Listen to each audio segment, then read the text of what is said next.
आज के लेक्चर में आप सभी का स्वागत है। आज के लेक्चर में जम्मू एंड कश्मीर का पीएसए का 2023 का जो क्वेश्चन पेपर है उसका मैथ वाला पोर्शन हम कवर करेंगे। तो चलिए वीडियो शुरू करते हैं। आज की वीडियो में फर्स्ट क्वेश्चन है आपके पास, a cyclist goes 90 kilometre in 6 hours, how far does he go in 9 hours. एक साइकिल चालक 6 घंटे में 90 किलोमीटर चलता है, वह 9 घंटे में कितनी दूरी तय करेगा। तो एक साइकिल चालक है, वो क्या करता है, 6 घंटों में 90 किलोमीटर का डिस्टेंस कवर करता है। हमें क्या बताना है, हमें बताना है 9 घंटे में वो कितनी दूरी तय करेगा। तो 6 घंटे में 90 किलोमीटर का डिस्टेंस कवर कर रहा है, तो एक आवर में कितना डिस्टेंस कवर करेगा, 90 ओवर क्या आ जाएगा आपके पास 6 which is equal to 15 kilometre, यानी कि एक घंटे में 15 किलोमीटर का डिस्टेंस कवर करेगा। फिर यहाँ से हम निकाल सकते हैं 9 घंटे में 9 आवर्स में कितना डिस्टेंस कवर करेगा, 9 मल्टीप्लाई बाई 15 क्या आ जाएगा आपके पास 135 किलोमीटर आ जाएगा। तो कोई भी साइकिल चालक अगर 6 घंटे में 90 किलोमीटर का डिस्टेंस कवर करता है तो वो 9 घंटे में 135 किलोमीटर का डिस्टेंस कवर करेगा। ए ऑप्शन आपके पास करेक्ट आ जाएगी। सेकेंड क्वेश्चन आपके पास, if 14 men construct a ball in 6 days, in how many days will one man be able to construct ball।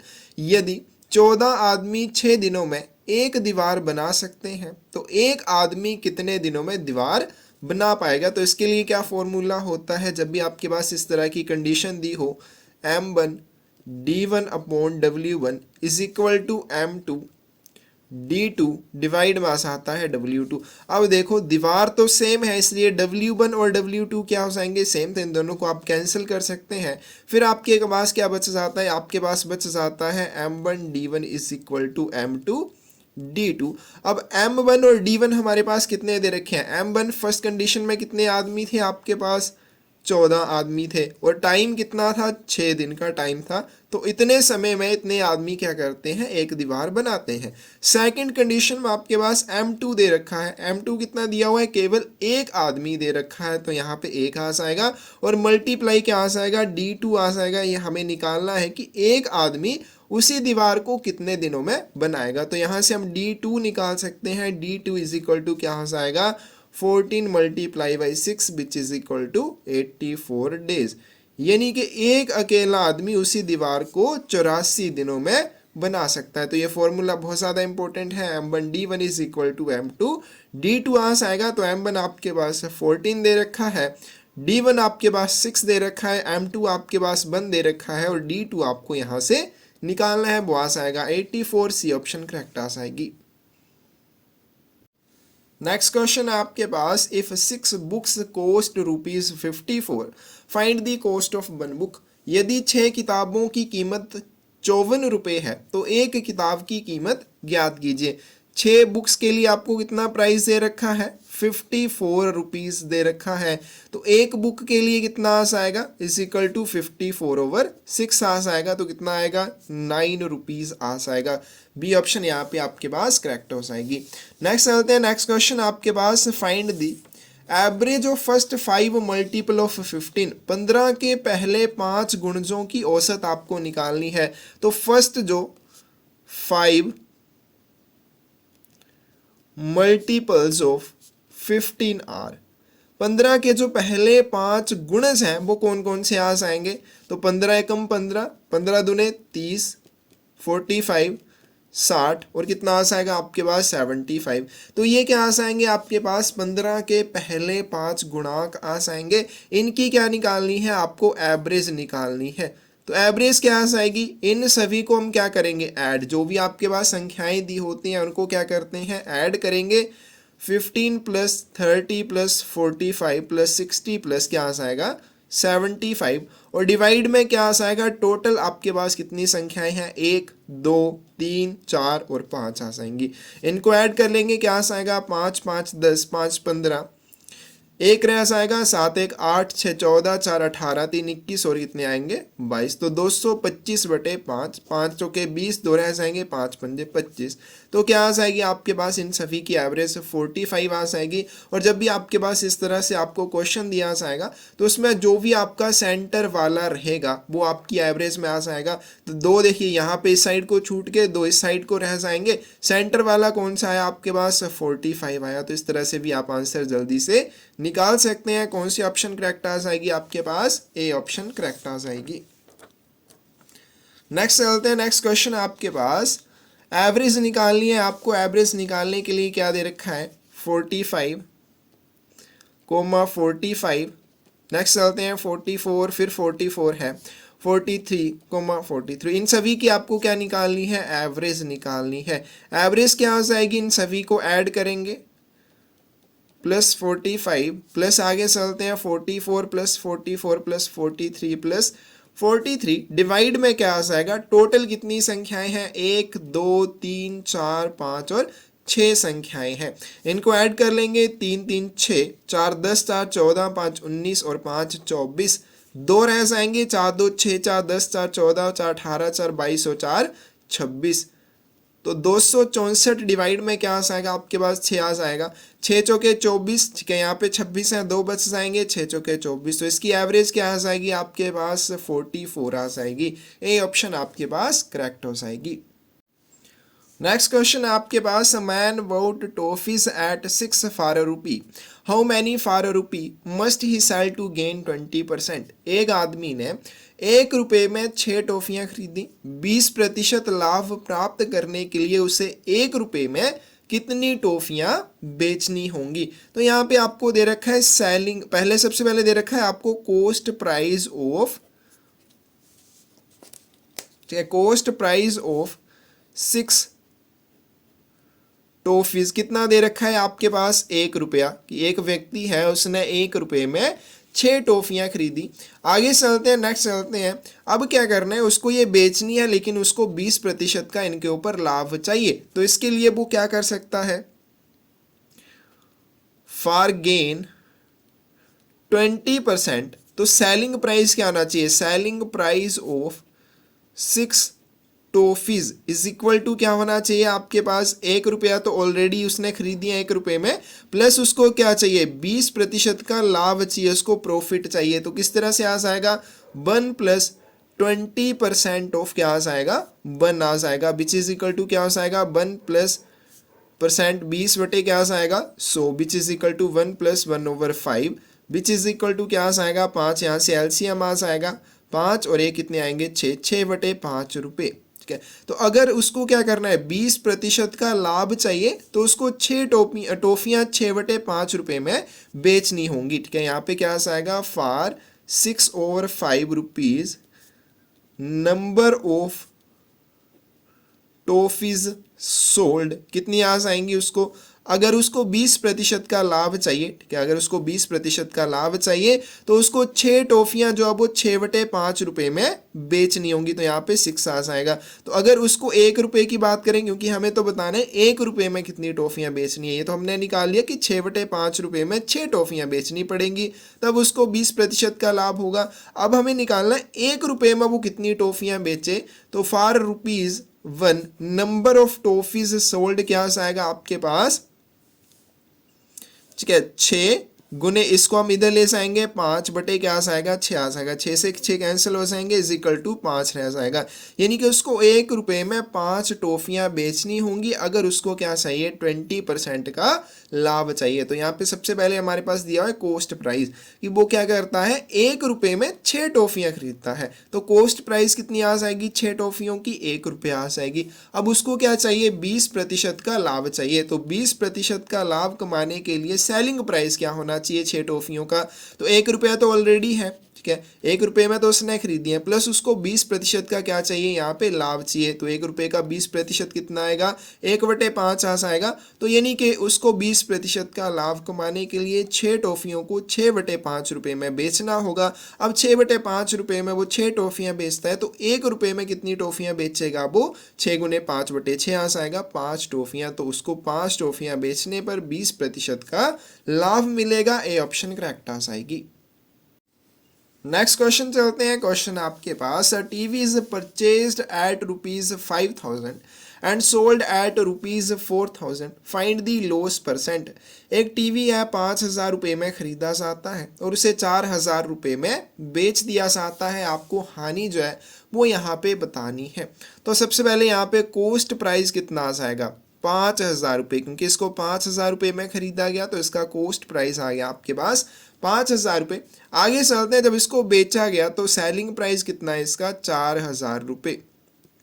खरीदा इसको 5,000 रुपये में, बेचा इसको 4,000 रुपये में, तो उसको क्या हो गया, लॉस हो गया, नुकसान हो गया। कितना लॉस हो जाएगा, 5,000 माइनस क्या आ जाएगा आपके पास 4,000। लॉस क्या होता है, cost price minus selling price.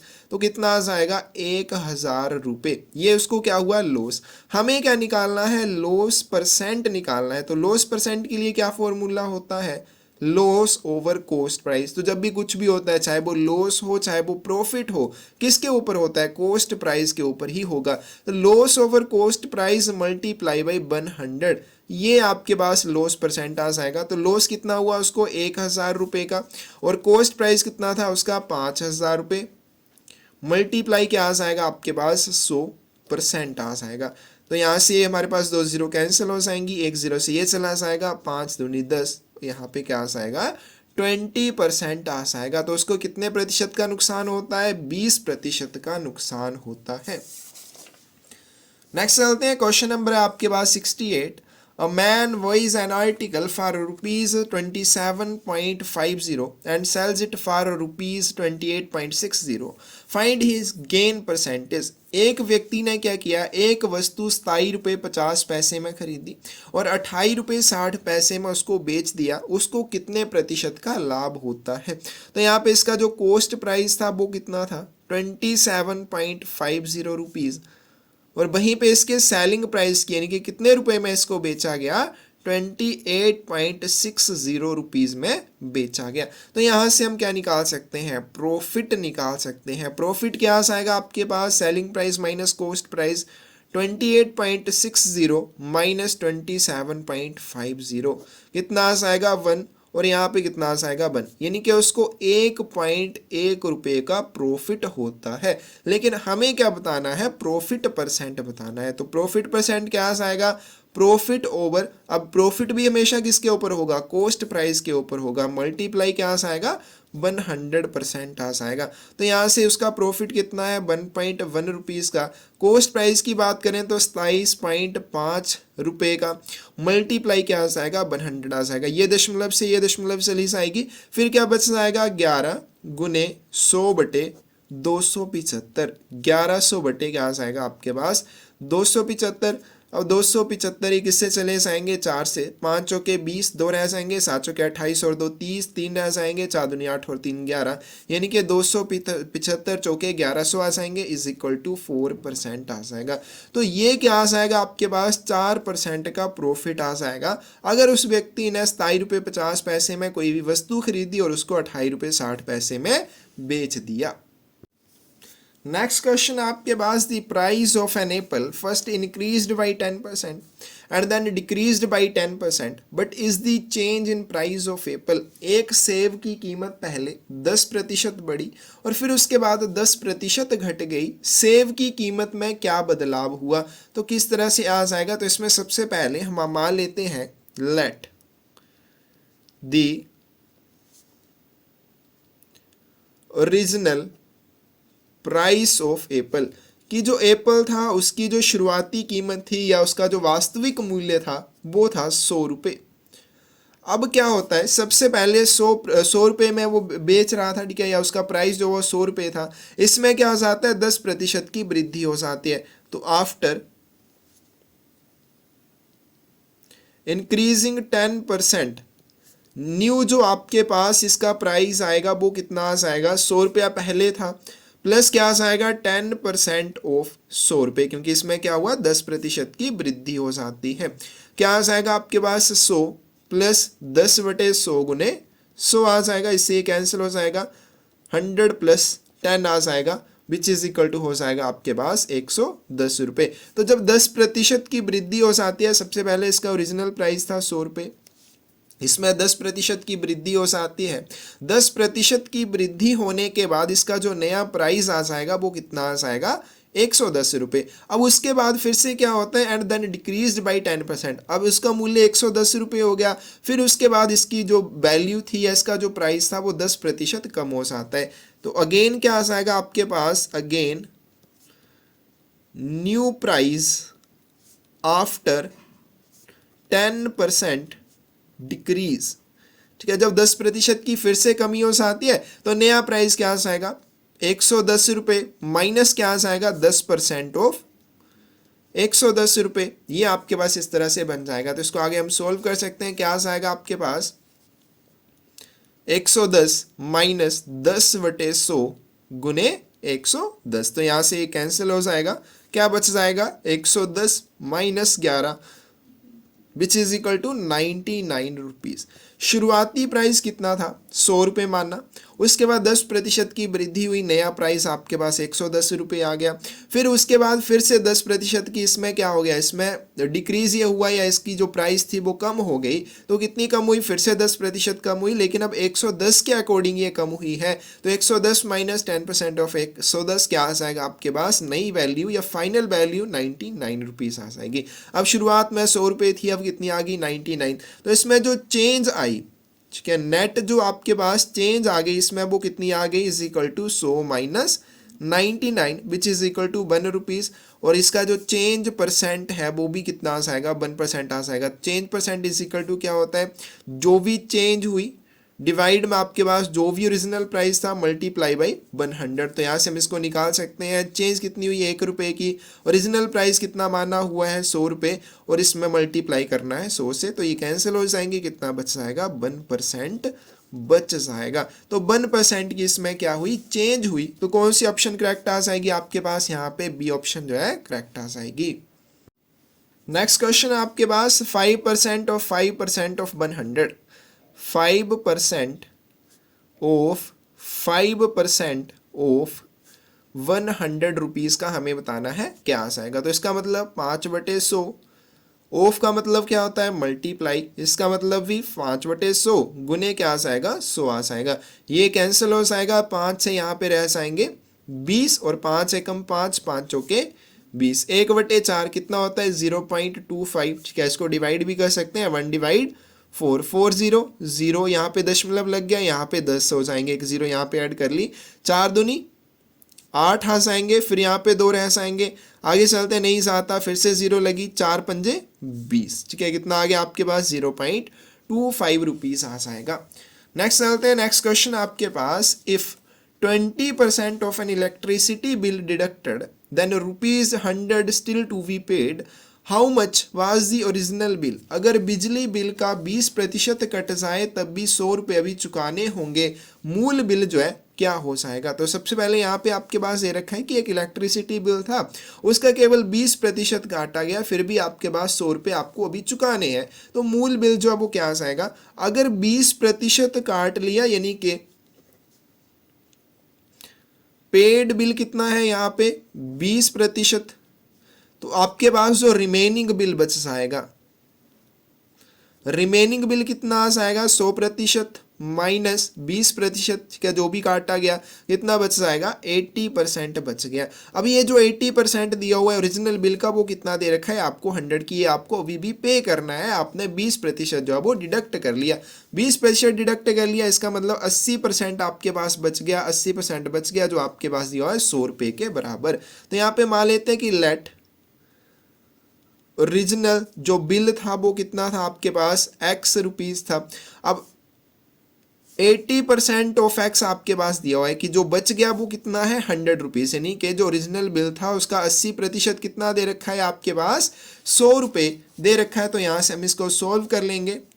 क्या आ जाएगा आपके पास यहाँ पे x is equal to 100 multiply क्या आ जाएगा 80% का क्या मतलब हो जाएगा 80/100। दूसरी साइड चला जाएगा तो 100 यहाँ पे मल्टीप्लाई में आ जाएगा और 80 जो है वो डिवाइड में आ जाएगा। यहाँ से ये दो कैंसिल हो जाएंगे। फिर उसके बाद चलें 2 से यहाँ पे 5 रह जाएंगे, 2 से 4 और यहाँ पे 25, तो 25 पंजे कितने हो जाएंगे 125 रुपये। यानी कि जो ओरिजिनल बिल था वो कितना था 125 रुपये। तो क्या दिया हुआ है कि सबसे पहले जो है बिजली का 20% अगर बिल काट लिया जाए तब भी 100 रुपये अभी बाकी बच जाते हैं। यानी कि 20% काट लिया तो बचा कितना आपके पास 80% बचा, और बोला ये 80% 100 रुपये के बराबर है। तो ओरिजिनल बिल कितना आ जाएगा आपके पास 125 रुपीज़ आ जाएगा। नेक्स्ट क्वेश्चन आपके पास 150% ऑफ 15, 150% ऑफ 15 प्लस 75% ऑफ 75 कितना होगा। तो 150% का क्या मतलब हो जाएगा 150/100 गुणे क्या आ जाएगा 15 प्लस क्या आ जाएगा 75 डिवाइड 100 मल्टीप्लाई बाई 75। आगे चलते हैं, यहाँ से 0 कैंसिल हो जाएगी, 5 से यहाँ पे 3 रह जाएंगे, 5 से यहाँ पे 2 रह जाएंगे, कितना आ जाएगा 45/2 प्लस अब यहाँ पे चलते हैं 25 दिए 75, 25 चौके 100 कितना आ जाएगा 75 मल्टीप्लाई बाई 3, 5 दिए 15, 7 दिए 21 और 2 22, तो आ जाएगा 225/4। अब इन दोनों का एलसीएम कितना आ जाएगा आपके पास 4 आ जाएगा। क्या क्या आ जाएगा 45/2 multiply by 4 plus 225 divide 4 multiply क्या आ जाएगा 4, ये कैंसिल हो जाएगा 2 से यहाँ पे 2, तो कितना आ जाएगा 45 दूने 90 प्लस 225 डिवाइड आपके पास आ जाएगा 4। इन दोनों को ऐड करें क्या आ जाएगा आपके पास 5, 9 2 11, एक रह जाएगा और यहाँ पे आ जाएगा 3 डिवाइड में आ जाएगा आपके पास 4। तो इनको हम डिवाइड कर लेंगे, क्या आ जाएगा आपके पास 315 डिवाइड 4, 4 सत्ते कितने हो जाएंगे 28, रह जाएंगे 3, आगे चलते हैं 5 नीचे आ जाएंगे, फिर उसके बाद 4 अट्ठे 32 हो जाएंगे, आगे चलते हैं फिर यहाँ पे क्या बच जाएगा 3। अब ये नहीं चाहता है तो यहाँ पे दशमलव लगाएंगे, यहाँ पे 0 लगाएंगे, 4 सत्ते 28, फिर 2 बच जाते हैं 0 आ गई और 4 पंजे कितने हो जाएंगे आपके पास 20 हो जाएंगे, ये चला जाएगा 0 आ जाएगी। तो 315/4 कितना आ जाएगा 78.75 आ जाएगा। कौन सी ऑप्शन आपके पास करेक्ट हो जाएगी, सी ऑप्शन जो है करेक्ट हो जाएगी। क्वेश्चन नंबर आपके पास 73 है, what does O stands for in BODMAS. BODMAS में ओ जो है इसका क्या अर्थ होता है, तो इसका मतलब होता है ऑर्डर। ए ऑप्शन आपके पास करेक्ट आ जाएगी। नेक्स्ट क्वेश्चन चलते हैं, using the board mass rule calculate 6 multiply by 7 minus 4 multiply by 8। क्या दिया आपके पास 6 multiply by 7 minus 4 multiply by 8। Board mass rule के अनुसार इसका आंसर क्या आ जाएगा। तो पहले हम मल्टीप्लाई वाले को सॉल्व करेंगे, फिर माइनस आ जाएगा, ठीक है BODMAS, ठीक है। तो यहाँ पे सबसे पहले आपके पास मल्टीप्लीकेशन होगी, फिर उसके बाद एडिशन या फिर जो भी सब्ट्रैक्शन है वो की जाएगी। तो 6 सत्ते 42 माइनस 8 चौके 32 कितना आ जाएगा आपके पास 10 आ जाएगा। कौन सी ऑप्शन करेक्ट आ जाएगी, डी ऑप्शन जो है करेक्ट आ जाएगी। नेक्स्ट चलते हैं question number 75, using the board mass rule calculate 3 + 6 bracket में मल्टीप्लाई बाई 8 - 5, ये भी स्मॉल ब्रैकेट में। तो 6 + 3 कितने हो जाएंगे 9 गुना 8 - 5 3, 9 3 कितने हो जाएंगे 27 हो जाएंगे। ए ऑप्शन आपके पास करेक्ट आ जाएगी। नेक्स्ट क्वेश्चन आपके पास, Kabir paid ₹9,600 as interest on a loan he took 5 years ago at the rate 16% rate of simple interest. What was the amount he took as loan? Kabir ने 5 वर्ष पहले लिए गए ऋण पर 16% साधारण ब्याज की दर से ब्याज के रूप में 9,600 रुपये का भुगतान किया। उसने ऋण के रूप में कितनी राशि ले रखी थी। तो यहाँ पे आपके पास दे रखा है कि जो सिंपल इंटरेस्ट है उसने 5 साल में चुकाया, 5 साल के लिए चुकाया, वो कितना था 9600 रुपये। टाइम कितना दे रखा है आपके पास 5 वर्ष का दे रखा है, 5 ईयर्स का दे रखा है। वहीं पे अगर हम बात करें रेट ऑफ इंटरेस्ट की तो वो कितना दे रखा है 16% दे रखा है। हमें यहाँ पे जो चीज़ निकालनी है वो क्या निकालनी है प्रिंसिपल। तो यहाँ पे सिंपल इंटरेस्ट का जो फॉर्मूला है वो क्या आ जाएगा, principal into rate of interest into time, divide आपके पास क्या आ जाएगा 100। अब यहाँ से सिंपल इंटरेस्ट हम निकाल, हमारे पास सिंपल इंटरेस्ट तो दे रखा है ऑलरेडी 9600, प्रिंसिपल हमें निकालना है, रेट ऑफ इंटरेस्ट की बात करें 16% है, टाइम की बात करें आपके पास है 5 साल, डिवाइड में आ जाएगा 100। तो यहाँ पे प्रिंसिपल हम निकाल सकते हैं, मूलधन निकाल सकते हैं, क्या आ जाएगा 9600 गुने 100, और ये क्या आ जाएंगे डिवाइड में आ जाएंगे 16 गुने 5, 5 से यहाँ पे कितने रह जाएंगे 20, और 16 कितने 96 होते हैं, तो यहाँ पे 600 आ जाएगा। तो 6 दूनी 12, और कितनी जीरो आ जाएंगी 1 2 3, 1 2 3, कितना आ जाएगा आपके पास 12,000 रुपये आ जाएगा। तो उसने जो लोन लिया था वो कितना लिया था 12,000 रुपये का लिया था। नेक्स्ट क्वेश्चन आपके पास, man goes to Mumbai from Pune at the rate speed of 4 km per hour and return to Pune at the rate speed of 6 km per hour, but is his average speed of the entire journey। एक आदमी पुणे से Mumbai 4 kilometre प्रति घंटा की गति से जाता है और 6 किलोमीटर प्रति घंटा की गति से वापस लौट कर आता है। पूरी यात्रा के लिए उसकी औसत गति क्या हो जाएगी। तो एवरेज स्पीड जो होती है इसके लिए फॉर्मूला क्या हो जाएगा आपके पास, average speed is equal to 2xy, x by क्या हो जाएंगी स्पीड हो जाएंगी जाने के लिए और आने के लिए, डिवाइड में आपके पास x प्लस बाई आ जाएगा। तो 2 गुना x और बाई कितने हो जाएंगे 4 और 6 हो जाएंगे, तो 2 गुने 6 गुने कितने आ जाएंगे 4, डिवाइड में आपके पास 4 प्लस 6 आ जाएगा। 6 दूनी 12 चौके 48, और 6 प्लस 4 कितने हो जाएंगे 10, which is equal to 4.8 kilometre per hour. तो ये आ जाएगी उसकी एवरेज स्पीड, भी ऑप्शन यहाँ पे करेक्ट हो जाएगी। नेक्स्ट चलते हैं, नेक्स्ट क्वेश्चन आपके पास, A and B together can complete a piece of work in 15 days and B in 20 days, in how many days can A alone complete the work। यदि A और B मिलकर किसी कार्य को 15 दिनों में तथा B अकेले अगर करे तो 20 दिनों में पूरा कर सकता है, तो A अकेले उस कार्य को कितने दिनों में पूरा कर सकेगा। या यहाँ पे दिया आपके पास जो A प्लस B है, क्या जब दोनों मिलकर काम करते हैं तो 15 दिन का समय लेते हैं, 15 दिन में काम खत्म कर देते हैं। अगर बी अकेला करे तो उसको 20 दिन लग जाते हैं। ये आ गया। अब इन दोनों का आपने निकाल लेना है एलसीएम। 15 और 20 का जो भी एलसीएम आएगा उसको हम मान लेंगे वो टोटल वर्क है। तो यहाँ से 2 से चला जाएगा 10, फिर से 2 से चला जाएगा 5, फिर यहाँ पे 3 से चला जाएगा 5, फिर यहाँ से 5 से चला जाएगा 5 से 15 दूना 30 दूना कितना आ जाएगा 60 यूनिट आ जाएगा। तो ये मान लेते हैं कि 60 यूनिट क्या है टोटल वर्क है। अब ए प्लस बी जो वो क्या करते हैं 15 यूनिट काम करते हैं एक दिन में, और बी अकेला जो है 20 यूनिट काम करता है एक दिन, सॉरी क्या हो जाता है यहाँ पे ए और बी जो है वो 60 यूनिट काम करते हैं 15 डेज में, ठीक है ये डेज है, और यहाँ पे बी जो वो क्या करता है 60 यूनिट काम करता है 20 डेज में। तो ए प्लस बी का एक दिन का काम कितना आ जाएगा, वन डे वर्क कितना आ जाएगा इज इक्वल टू 60/15, क्योंकि ये जो है 60 यूनिट काम 15 दिन में करते हैं तो इनका एक दिन का काम कितना आ जाएगा 60/15, विच इज इक्वल टू क्या हो जाएगा आपके पास 4 यूनिट्स हो जाएगा। आगे चलते हैं, जो बी है क्या बी एक दिन का काम, इसके एक दिन के काम की बात करें तो ये 20 दिनों में 60 यूनिट काम करता है, तो एक दिन में कितना करेगा 60/B which is equal to 3 unit. अब यहाँ पे आगे चलते हैं, अगर इन दोनों को माइनस कर दें a plus b minus b, और इनका जो एक दिन का काम है वो कितना है 4, और इनका एक दिन का काम जो है वो 3 यूनिट है, कितना आ जाएगा ये कैंसिल हो जाएगा a is equal to 1 unit, यानी कि a जो है वो 1 यूनिट काम करता है एक दिन में, तो एक दिन में 1 यूनिट काम करता है, टोटल काम जो है वो 60 यूनिट है।